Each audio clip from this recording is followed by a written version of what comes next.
questions? Rick, what stands out about South Carolina when you go back and watch the film from that first matchup?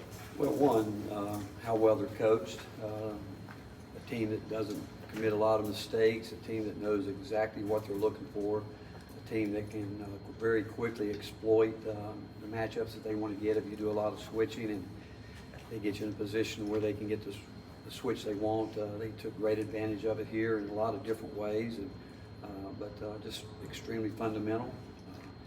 Plays the pace that they want to play with, and Lamont has done just an incredible job, one of the great jobs, coaching jobs, not just this year, but as long as I've been in basketball, watching what he's done and the way he's turned it around and where they are today. But they're just, and they got good players. Don't make no bones about it. They've got good players. You wouldn't be able to be where they are today in this league because it's, again, we've talked about how competitive it is in this league, maybe the most competitive ever. For them to be playing for a championship speaks volumes not only about the players but also the coaching staff. Coach, I don't know, you may not see this, but from the outside looking in, they look a lot like your teams did your second or third year here, where they're just starting to believe in what they're doing and starting to get some confidence. Do you see that? Yeah, I do, and you know, and they understand each other's roles is what I think is what's really impressive about them. They understand each other's ability and what they need to do and where they need to get. And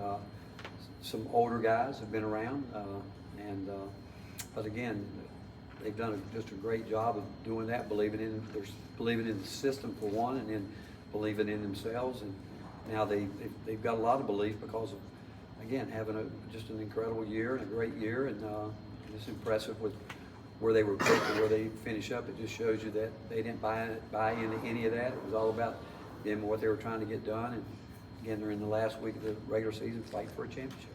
Do you think it's beneficial for your team to have this challenging of a stretch going right into the postseason? I do. I think this time of year, it's all about trying to build momentum. And I said all along, you're going to learn from every game something.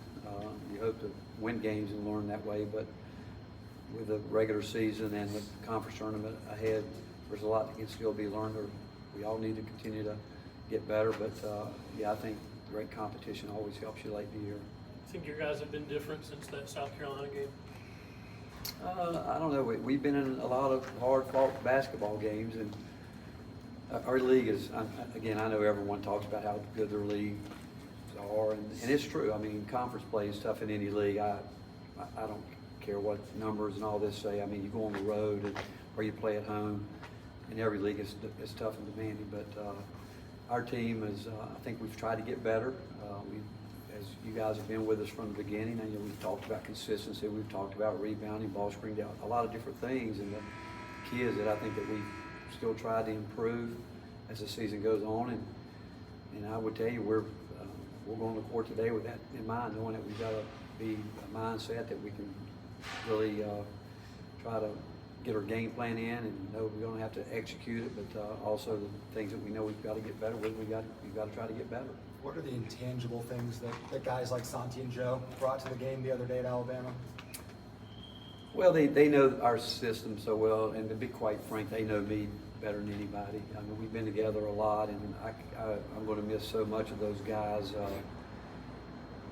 I mean, I think they know what I'm thinking probably sometimes more than I do, and like we'll, between the three of us, we can bring back things that we did 5 years ago, and they'll say this, that, or whatever. And, but they're just, honestly, they're both like coaches on the floor, and they just understand, again, how we're trying to play. And we talk about them being able to fix this or fix that. I mean, you can do a lot with them just communicating in the flow of the game, just saying this or saying that. And they see it, they get it, and they've helped all of our guys this year with that. They have the last couple of years, and that's something that's going to really be hard to replace when they leave. Have you ever had a player take a whiteboard from you in huddle before and draw something up on it? Yes, and I love it.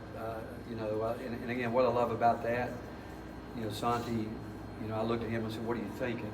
And he played it.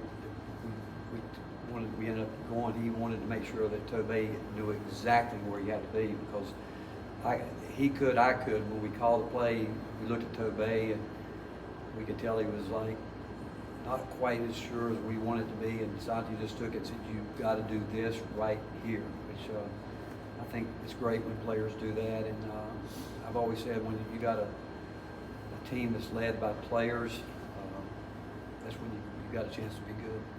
Did the play work? It did. Well, we ran it. We didn't score out of it, but first look that we were trying to get, we didn't get it, and because they defended well. But we got to the second option and got a great look at it. Didn't make the shot, but we executed. Coach, did you pay attention at all to this talk about whether you're number 1 or number 2 seed, or do you have a preference? I don't, because we can talk about it all we want to talk about it. The bottom line is going to get down based on what you do. I mean, I think this week's a big week for a lot of teams that are fighting for whether an NCAA bid or whatever the committee's looking at. From past experience, I don't know what the SEC tournament or any postseason tournament plays into it in some ways other than teams can get a bid out of it. But I don't talk about things that or think about things that we have no control over other than what we do on the court. And I'm sure there's always going to be debates about this, that, or whatever, but all I can say is that when we're done with the regular season, I can't imagine anyone's played a more difficult schedule than we have all year out. And I don't know how that weighs into what they're looking at, but you know, you got to win games, and hopefully that takes care of everything. What do you feel like you have to do differently against South Carolina when Miles Stewart and Talon Cooper went 7 for 8 from 3, many of them in the corner as well? What do you think you have to do differently? We've got to play better, obviously, in a lot of different areas, but their execution was good, and we've got to do a better job with everything we talk about every game, you know, whether it's transition defense, executing our half-court defense, offensively, you know, doing what we need to do there. You go back, I mean, it's another game. They're better than they were here. We're better than we were here too, but it's going to be a great atmosphere, great crowd, and it should be. They deserve it. They've earned it.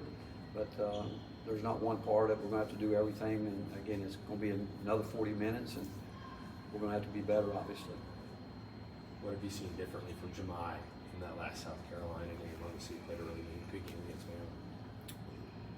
Well, again, the last couple games, you know, I thought his defense has gotten back to an elite level, and I think his focus has been the biggest thing. I don't think there's any question. It's his mindset, knowing, again, what he's great at, trying to play to that, and I think he's really relaxed on offense and not thinking, I got to do this, I got to do that. He's let it come to him, but he's made some great decisions in the last couple games, and we just hope that he can keep building on it. And because when he's locked in like that, it just gives us really a great weapon to have.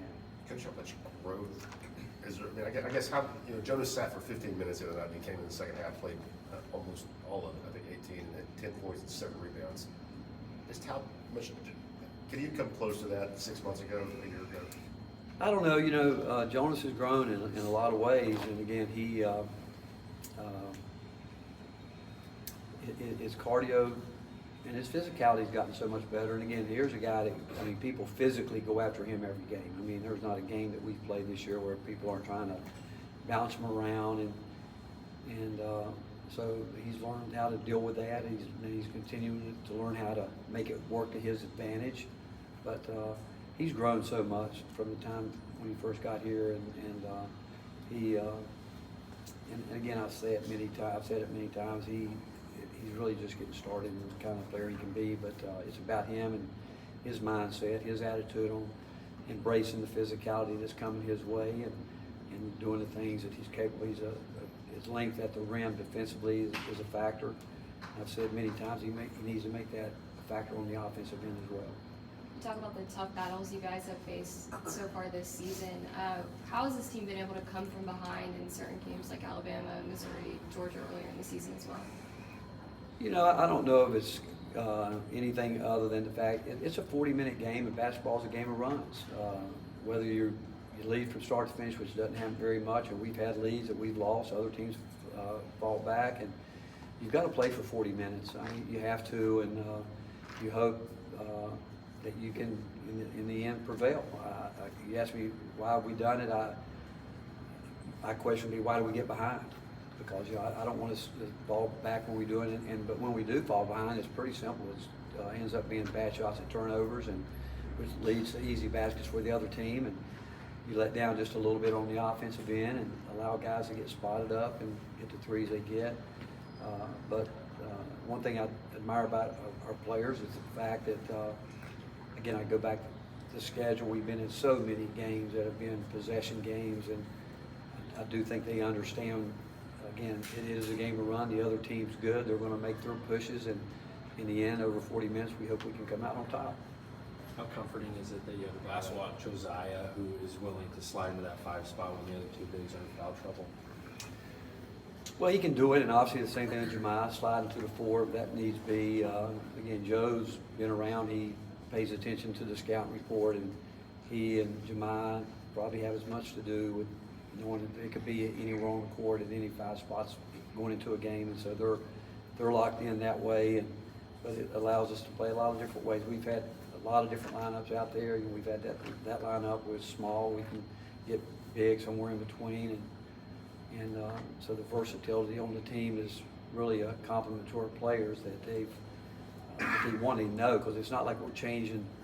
We got 15 different systems that we're running. You know, within that system that we run, there obviously are tweaks and adjustments you make, but they understand the scheme of it and what we need to do, and so it's really a compliment to them that they can play multiple positions. Thanks, Coach. Thank you.